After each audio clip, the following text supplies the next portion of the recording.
dalam bentuk tanda tangan petisi untuk menghentikan 21 tahun penganiayaan yang dialami praktisi Falun Gong atau Falun Dafa di Tiongkok, terutama terhadap praktek perampasan organ secara paksa. Ya, itu harus kita kecam keras ya.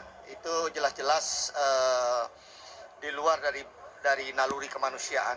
Ya, sebagai manusia seharusnya tidak melakukan hal-hal seperti itu.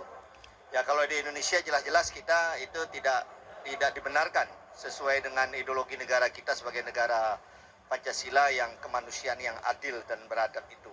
Petisi dukungan yang melibatkan 30 negara ini dianggap sebagai suatu hal mendasar yang patut dilakukan dalam mendukung kemanusiaan tanpa melihat agama, suku, maupun ras. Setiap manusia memiliki hak hidup, sehingga penyiksaan itu adalah mengarah kepada penghilangan nilai-nilai kemanusiaan. Dalam hal ini adalah melanggar Declaration of Human Rights. Para praktisi Falun Gong menggalang petisi ini selama bulan Juli di Jakarta dan sejumlah kota.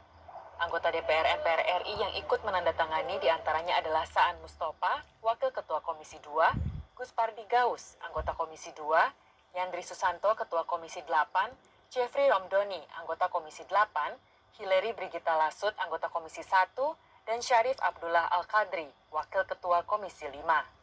Salah seorang anggota Komisi 2 yang memberikan tanda tangan dukungannya, Dr. Andes Gus Pardi Gaus, juga menyatakan bahwa perlu diadakan investigasi terkait perihal perampasan organ di Tiongkok. Dan menurut hemat saya perlu dilakukan proses hukum oleh lembaga di PBB karena ini sangat sesuatu kezaliman yang dilakukan sesama anak bangsa.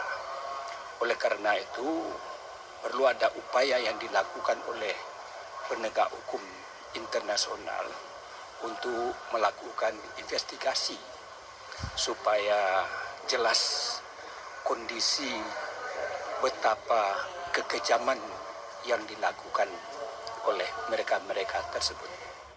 Bulan lalu, anggota DPR MPR RI Weni Haryanto pernah melakukan interupsi dalam sidang paripurna DPR RI pada 18 Juni 2020. Anggota fraksi Partai Golkar ini dengan gagah berani meminta Parlemen Indonesia agar bersikap atas genosida dan penganiayaan yang dialami praktisi Falun Gong di Tiongkok.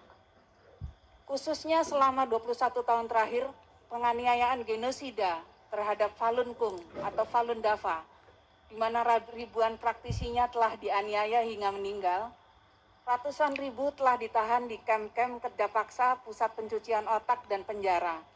Dan sebagian besar telah dibunuh untuk diambil organ tubuhnya dan bagi kebutuhan transplantasi pasien dalam negeri maupun mancanegara. Himbauan saya hentikan. Karena betapa mulianya martabat akhlak daripada manusia sebagai makhluk insan Tuhan. NTD News melaporkan dari Jakarta.